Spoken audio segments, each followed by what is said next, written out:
This tutorial is intended for teachers only. Teachers, in this video, I'm going to show you how to work with projects that your students have shared with you through the inboxes that you've already created.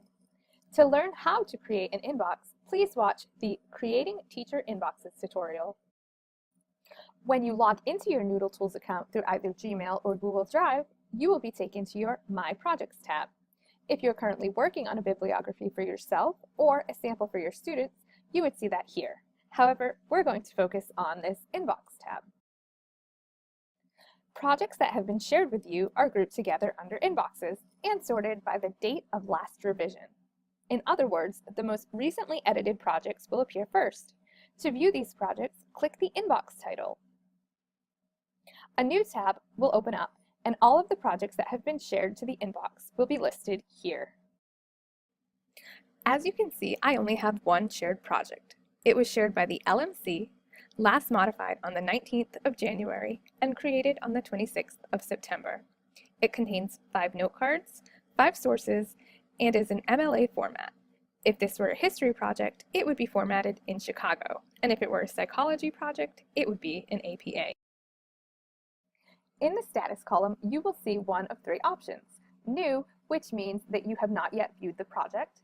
Viewed will appear if you have already opened the project and the student has not made any revisions, and it will say revised if the student has made revisions since you last opened the project. You can click on the status link to see a summary of the project.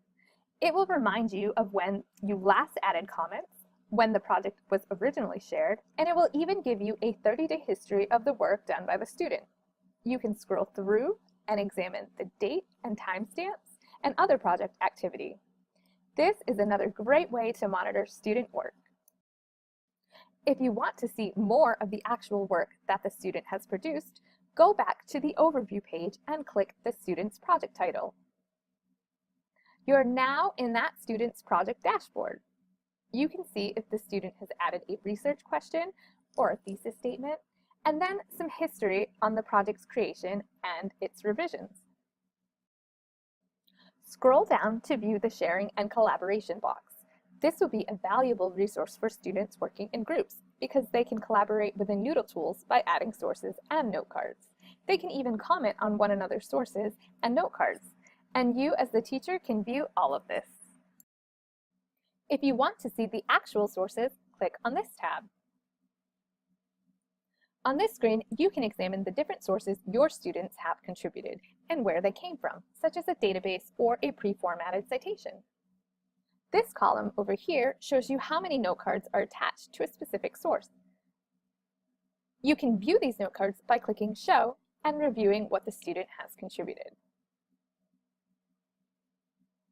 Click Hide to close out and view the source page again. For an overview of all of the note cards a student has created, click the Note Card tab. From here, you will see all of the note cards and their corresponding outline. If you hover over the note card, you'll get some information about it. If you click Details, you can access the full note card. To return to the tabletop, click here. In the left-hand corner, students will have the option to print their note cards or export them to Google Docs. The same goes for the outline feature over here. Remember, everyone has to log into Noodle Tools via their Gmail or Google Drive account, so when a student clicks Export, Noodle Tools will already know exactly where to go.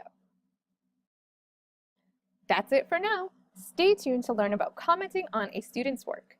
And as always, please stop by the LMC if you have questions or need assistance.